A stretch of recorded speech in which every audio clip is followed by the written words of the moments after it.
Depuis un an, ils sont nombreux chez les médecins et autres hommes de science à reconnaître que ce virus n'a rien de naturel. Mais témoigner à visage découvert, c'est rompre le fameux consensus scientifique.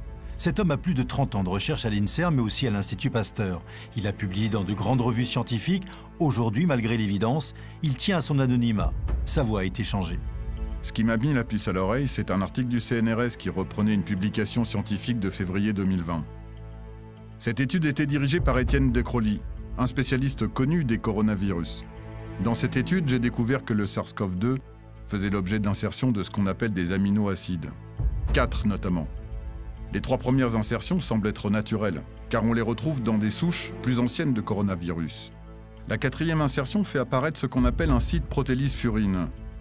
Cette insertion est absente de tous les autres virus de la famille du SARS-CoV.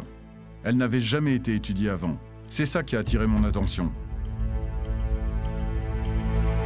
J'ai donc remonté la chronologie des publications qui parlaient de l'origine du SARS-CoV-2. Au tout début de l'épidémie, on estimait que les plus proches parents du SARS-CoV-2 étaient le ZXC21 et le ZC45. Ce sont des virus d'origine militaire développés par l'armée chinoise.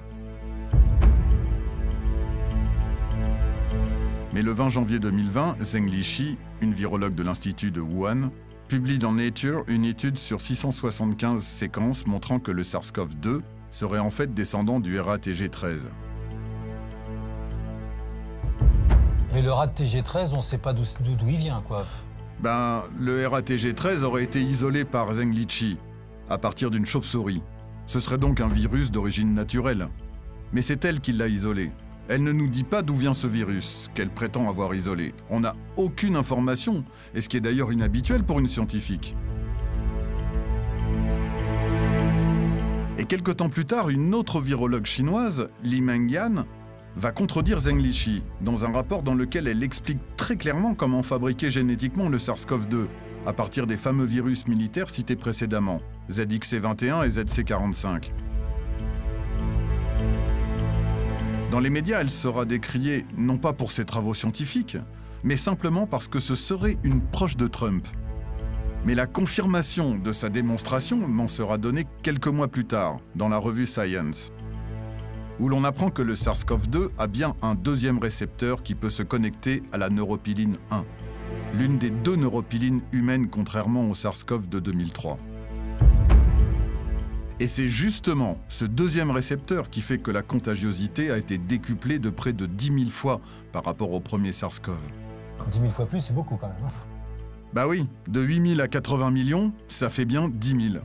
Le plus étonnant, c'est que le 2e récepteur qui se lie à la neuropiline 1 est précisément la séquence tétrapeptidique générée par la digestion de l'enzyme furine, découverte dans l'article du CNRS.